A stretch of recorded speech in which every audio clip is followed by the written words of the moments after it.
নমস্কার বন্ধুরা, হীরাবতী রান্নাঘরে আপনাদের অনেক অনেক স্বাগত জানাই। আমি একটা নতুন রেসিপি নিয়ে আজকে ফিরে এসেছি।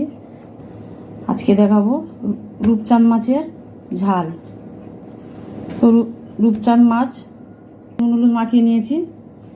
এখানে লাগছে হলুদের গুঁড়ো, লঙ্কার গুঁড়ো, নুন, সর্ষের গুঁড়ো নিয়েছি অল্প, কালো জিরে ফোড়নের জন্য নিয়েছি। এখানে নিয়েছি কাঁচা লঙ্কা, পোস্ত, চালমগজ, কাজু। কড়াই এবার আমি সর্ষে তেল দিচ্ছি, মাছটা ভেজে নেব। তেলটা গরম হয়ে গেছে,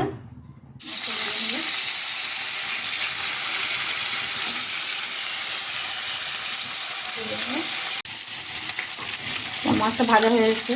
এবার মাছটা আমি তুলে নেব। এই মাছ ভাজার তেলের মধ্যে আমি কালো জিরে ফোড়ন দিয়ে দিলাম।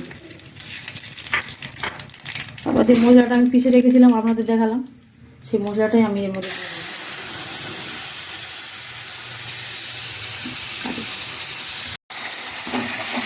এর মধ্যে যে মশলাগুলো আছে আমি সব দেখালাম, পোস্ত, কাজু, চালমগজ, কাঁচা লঙ্কা, সর্ষের গুঁড়োটা আমি একটু ভিজিয়ে রেখেছিলাম জল দিয়ে, সেটাও দিয়ে দিলাম।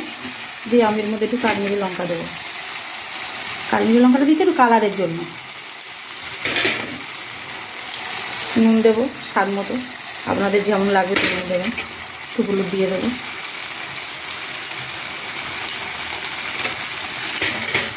একটু কাজু পোস্ত এটাকে বেশি আর একটু কষানো যাবে না, তো আমি এবারে জল দিয়ে দেবো। মিক্সি ধোয়া জলটাও দিয়ে দিলাম।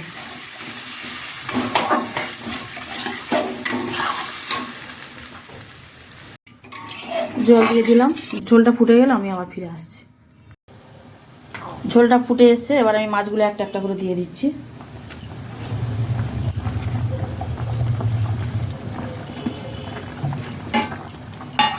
5 মিনিট পর ফেরত আসছি।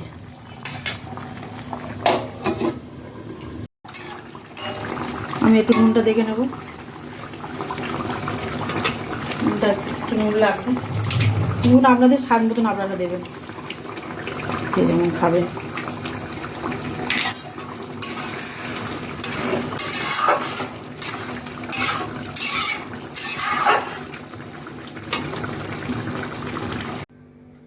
ঘানি সর্ষে তেল আমি একটু উপর থেকে ছড়িয়ে দেব।